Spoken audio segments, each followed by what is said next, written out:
Balay nga nakimeg iti CIDG wenno Criminal Investigation and Detection Group iti may kadwa nga most wanted iti probinsya tayo nga Ilocos Sur.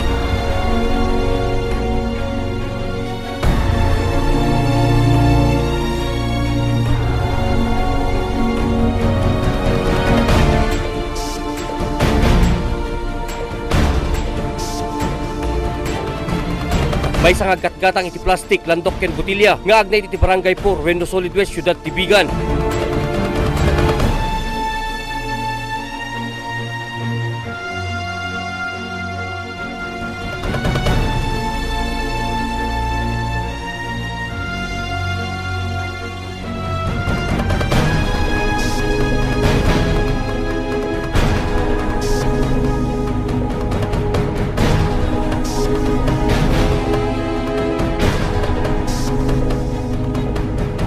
Kaso siya noong pinailan siya ng kaso ng Bigan City Police by virtue of yung search warrant nila noong 2007.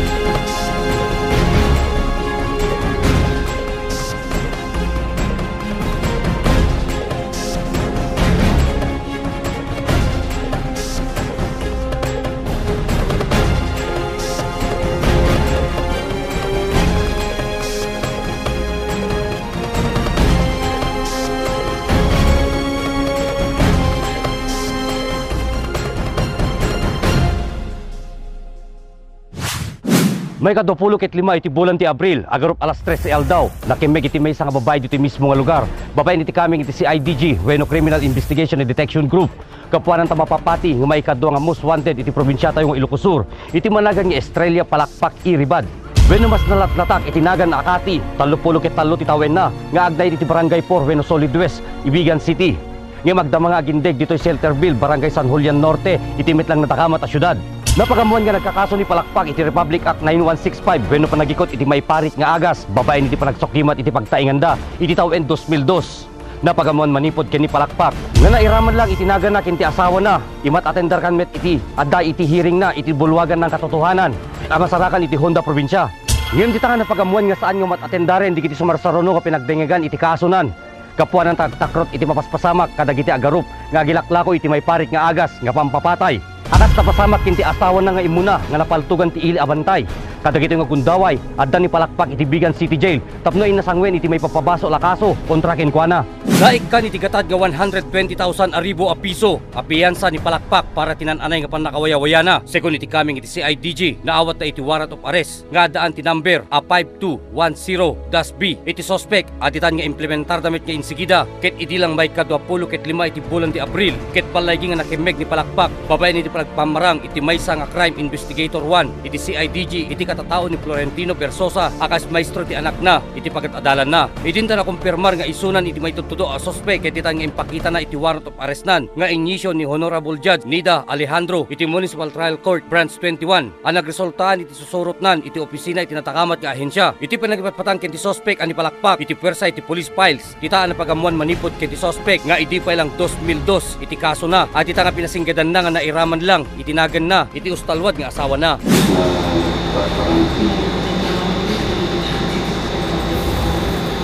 So kaya mga sawin man ano hindi tinagalang nila sabay namin na ako hindi niya kami pagayan mapagaling ipag oras ng disipli kaya dito lang nagawit siya kasi di April po kasi mga kadamay rin pantawala rin mga supera di ba kami na tulong Napaganwan manipod ken ti suspect nga iso na ket aggatgatang iti botilya, landok ken plastik. Dako na ni Palakpak nga idi adda isuna iti probinsya ti Cagayan, iti bayat iti plaglumlumeng na ket magigapgapas iti trabaho na sadyay. Nilakay ko dito pinakako ni. Nairaman na ginanggang ko. So since 2002 pa lang ito, tatakay lang ang tatlo. Nag-appear kami maididing hindi manipod din natay nilakay ko. Andiyan nga na panagkukan na mabuti nga rod. May tamo ti kasta. May lalakay ko. Yung nilakay mo anang iso na si Arsla agad-agad. Kada kita nga gundaway na i-turn over nga insigida iti Bigan City Jail ni Palakpak tapno mangrugin iti panagbayad nan iti may papabasol kanyanan nga section 11 ken 12 iti Republic Act 9165 wenno Comprehensive Drug Act of 2002. Ag subli pa iti programa tayo nga police files, dita nga intay makasarsarita iti may nga konsehal iti barangay San Julian Norte, nga agnaid mismo dito Shelterville. Dita nga ado iti intay maamuan manipod kenkwana, intay pa'y makapatpatang iti dati nga katugangan ni Palakpak. Dita namit nga inna, maibaga no anya iti napasamak, idi nasokimat iti pagtainganda sa J. Solid West.